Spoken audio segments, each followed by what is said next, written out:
आणि यामध्ये आपण बघणार आहोत वनरक्षक भरती 2026 साठी मोस्ट इम्पॉर्टंट क्वेश्चन फॉर व्हॉकॅब्युलरी. तर दुसरी व्हॉकॅब मित्रांनो आपली ॲनिसेंट. ॲनिसेंटचं मीनिंग काय होतं मित्रांनो? तर ओल्ड म्हणजे जुना.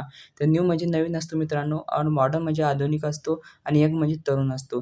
त्यानंतर तिसरी व्हॉकॅब येते मित्रांनो आपली ॲक्युरेट. ॲक्युरेटचा मीनिंग काय होतं मित्रांनो? तो ॲक्युरेट म्हणजे करेक्ट म्हणजे बरोबर, अचूक. म्हणजे आपलं राईट आन्सर जे येईल ते येईल मित्रांनो करेक्ट. आणि स्लो म्हणजे मंद असतो मित्रांनो. रॉंग म्हणजे चुकीचा असतो आणि डिफिकल्ट म्हणजे कठीण असतो. त्यानंतर चौथी व्होकॅब येते आपली मित्रांनो ब्रेव्ह. ब्रेव्हचा मीनिंग काय होतं मित्रांनो? तर ब्रेव्हचा मीनिंग जो होतो मित्रांनो तो होतो धाडसी म्हणजे कॉर्जियस. तर बी जे आपला राईट आन्सर होईल. आणि लेझीचा मीनिंग जो होतो मित्रांनो तो आळशी होतो, कॉवरचा भित्रा होतो मित्रांनो आणि वीकचा कमकुवत होतो मित्रांनो. त्यानंतर क्वेश्चन 5वा येतो मित्रांनो कॉन्शियस. कॉन्शियसचा मीनिंग काय होतो? तर कॉन्शियस म्हणजे काळजीपूर्वक म्हणजे केअरफुल आपला राईट आन्सर होईल. बी जे आपला राईट आन्सर होईल. फास्ट म्हणजे वेगवान असतं आणि केअरलेस म्हणजे निष्काळजीपणा असतो मित्रांनो आणि ॲग्री म्हणजे रागवलेला असतो. त्यानंतर 6वी व्होकॅब येते मित्रांनो आपली डिलिजंट. डिलिजंटचं मीनिंग काय होतं मित्रांनो? डिलिजंट म्हणजे हार्ड वर्किंग म्हणजे मेहनती. तर बी जे आपला राईट आन्सर होईल.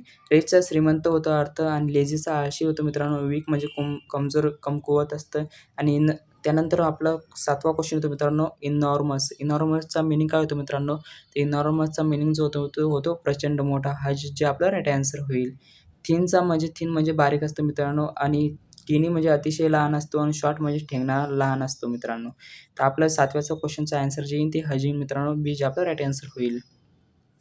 त्यानंतर क्वेश्चन 8वा येतो फ्रजाईल. फ्रजाईलचं मीनिंग काय होतं मित्रांनो? तर फ्रजाईलचं मीनिंग होतं डिलिजंट म्हणजे नाजूक. तर बी जे आपला राईट आन्सर होईल. तर थिकचा जो अर्थ येईल ते जाड येईल मित्रांनो. स्ट्रॉंग म्हणजे मजबूत आणि हेवी म्हणजे जड. त्यानंतर क्वेश्चन 9वा येतो मित्रांनो आपला जनरलचा मीनिंग काय होतं मित्रांनो? तर जनरलचा मीनिंग जो होतो मित्रांनो तो होतो काइंड हार्टेड म्हणजे उदार. तर एज आपला राईट आन्सर होईल. क्रूअलचा अर्थ होतो क्रूल होतो मित्रांनो आणि सेल्फिशचा स्वार्थी होतो आणि प्राऊडचा ग्रेविस्ट होतो मित्रांनो. त्यानंतर क्वेश्चन 10वा येतो हॉनेस्टचा मीनिंग काय मित्रांनो? तो हॉनेस्ट म्हणजे इमानदार म्हणजे प्रामाणिक म्हणजे ट्रूथफुल जे आपला राईट आन्सर होईल. एज आपला राईट आन्सर येईल.